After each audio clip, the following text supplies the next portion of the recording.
Informasi berikutnya pemirsa, jumlah tersangka kasus tewasnya Prada Luki Capril Saputra Namo bertambah menjadi 20 orang. Ke-20 anggota TNI yang ditetapkan tersangka tersebut langsung menjalani penahanan.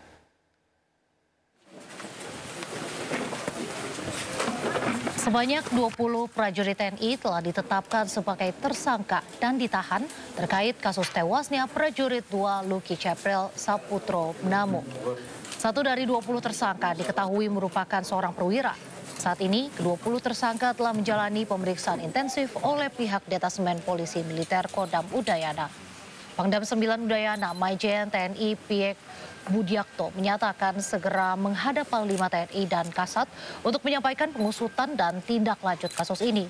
Selanjutnya, proses hukum akan ditindaklanjut dengan gelar rekonstruksi kasus serta pemeriksaan lanjutan.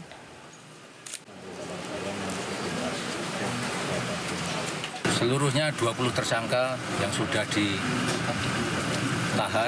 dan kemudian akan ditindaklanjuti dengan pemeriksaan selanjutnya. Di antara 20 itu apakah ada perwira, Jenderal? Ada satu orang perwira. Oke. Boleh tahu inisialnya, Jenderal? Nanti oleh penyidik yang akan menyampaikan. Dan selanjutnya proses ini sedang berlangsung dan saya secepatnya akan melaporkan pada pimpinan. Informasi selanjutnya, mantan Menteri Perdagangan Thomas Trikasih Lembong memenuhi undangan Komisi Yudisial di Jalan Keramat Raya Jakarta untuk menjelaskan laporannya terkait dugaan pelanggaran kode etik dan perilaku hakim Pengadilan Tipikor Jakarta yang menjatuhkan vonis 4,5 tahun penjara.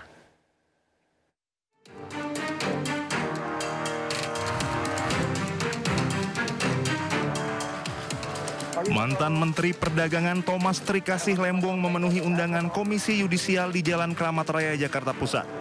Didampingi tim kuasa hukumnya, Tom Lembong datang menjelaskan laporannya terkait dugaan pelanggaran kode etik dan perilaku hakim Pengadilan Tipikor Jakarta yang menjatuhkan vonis 4,5 tahun penjara.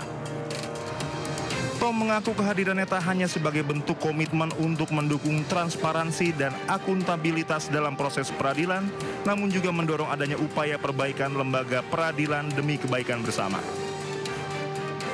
Bersama-sama kita bisa memanfaatkan momentum dari abolisi ini ya, untuk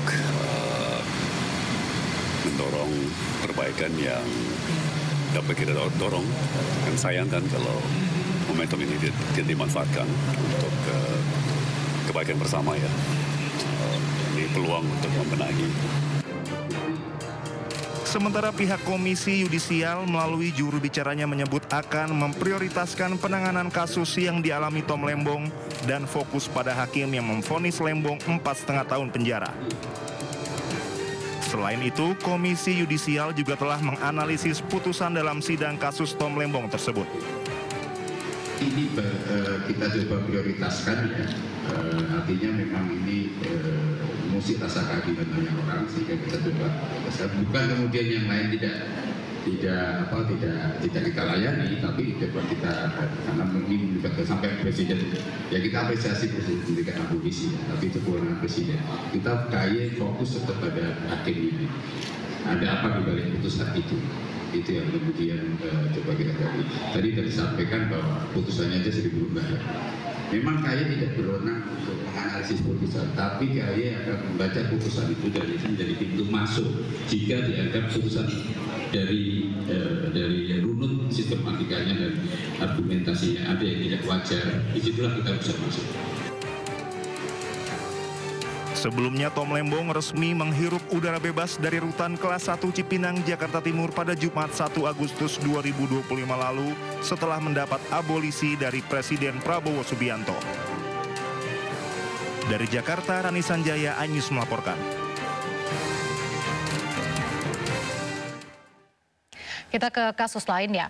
Proses hukum kasus tudingan ijazah palsu Presiden ke-7 Republik Indonesia Joko Widodo masih terus bergulir. Hari ini, kuasa hukum Roy Suryo CS mendatangi Polda Metro Jaya untuk meminta penundaan pemeriksaan. Ahmad Hoizinuddin selaku tim advokasi meminta agar pemeriksaan Roy Suryo CS dijadwalkan ulang setelah 17 Agustus 2025 dengan alasan memiliki agenda perayaan HUT RI. Roy Suryo CS dijadwalkan diperiksa sebagai saksi sekaligus terlapor pada pekan ini. Pemeriksaan ini merupakan tindak lanjut dari laporan yang dilayangkan Jokowi terkait dugaan pencemaran nama baik dalam tudingan ijazah palsu.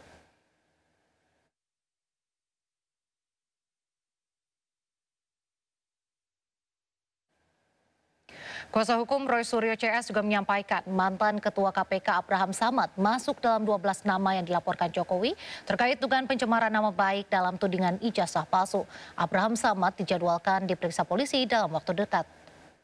Nah, khusus untuk Abraham Samad nanti silahkan kawan-kawan media datang.